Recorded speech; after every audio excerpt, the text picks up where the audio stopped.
Good morning, students. I am Shishpal Chauhan and I am presenting in front of you the novel The Canterville Chase, written by Oscar Wilde.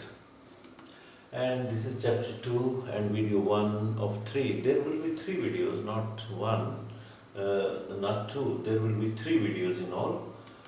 And this is Oscar Wilde, the writer of this novel, the novelist, you can say. And October 16, 1854 to November 30, 1900. He was born on October 16, 1854 in Ireland, and he died on November 30, 1900. This is the lifespan. Oscar Wilde's plays included A Woman of No Importance. This is the title of one act plays or dramas he wrote. A Woman of No Importance, it was written in 1893. An Ideal Husband, written in 1895. And The Importance of Being Earnest, very famous play. And it was written in 1895. These plays earned him name and fame and established him as a very great, one of the great playwrights. And let me give you a glimpse of the whole novel, what the novel is about, in a very brief way. Mr. Hiran B. Otis bought a house from a British Lord Canterville.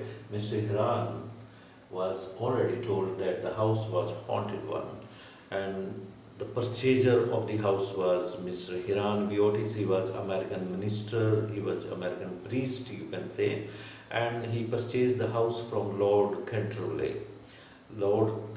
He was a lord. As you know, lord is a title in Britain. And in the beginning, the owner of the house, Lord Canterville, had told him that the house was haunted one. It was haunted by one of their ancestors, Sir Simon's ghost haunted that house. And he gave some proofs also, in testimony, to convince him that his servants had seen that ghost, and his family members were afraid of the ghost. They were not living in the house presently. But Mr. Otis was not convinced. He purchased the house and he valued the ghost also with the furniture and with the property and everything. But the family was not afraid of the ghost, although they felt disturbed in their sleep. Then the family, at the proper time, at the end of this season, you can say it was mentioned, the family shifted into the new house and they started living. But they started, in the beginning, they saw blood stains, those were removed and they appeared again. Then they started believing that there are ghosts. In the beginning, they didn't believe that anything like ghost is present in the world or not.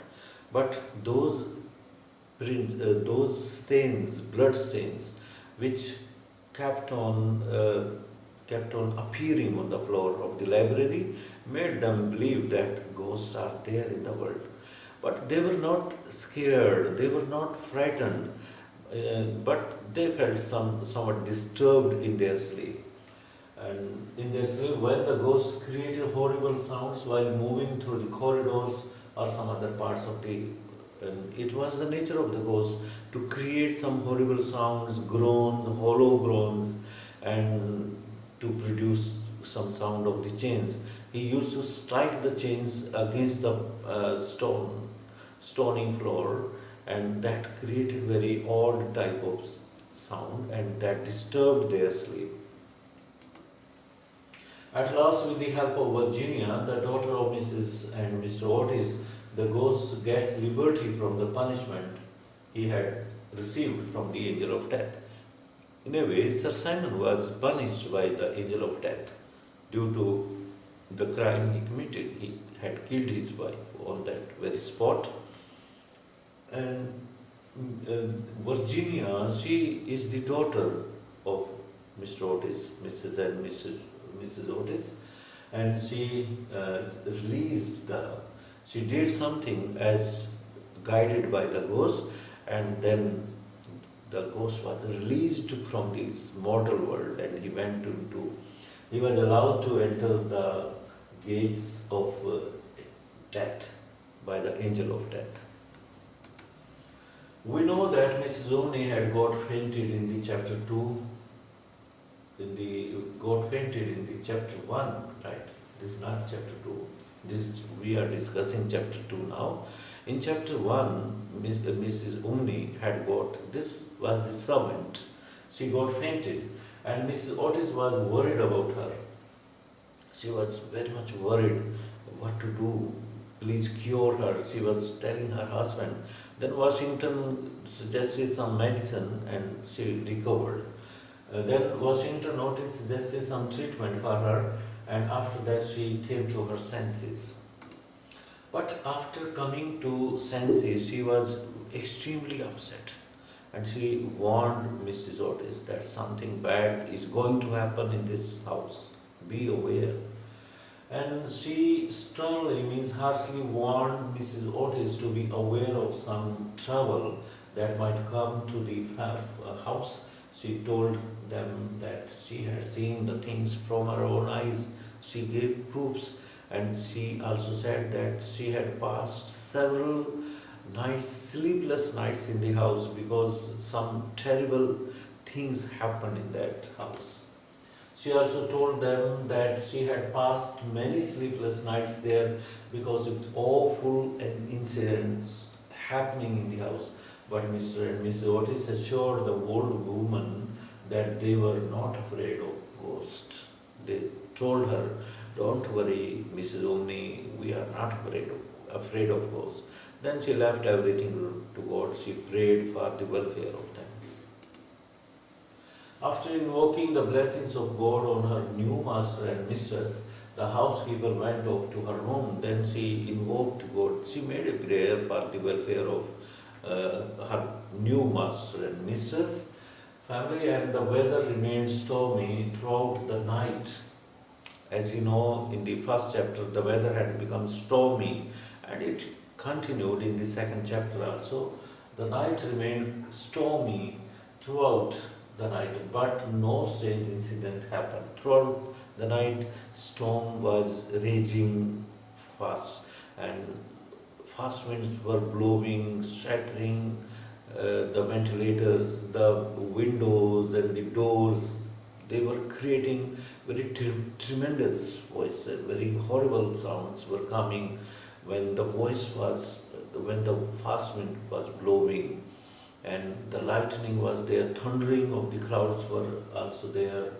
So the weather remained stormy throughout the night, but no strange incident occurred.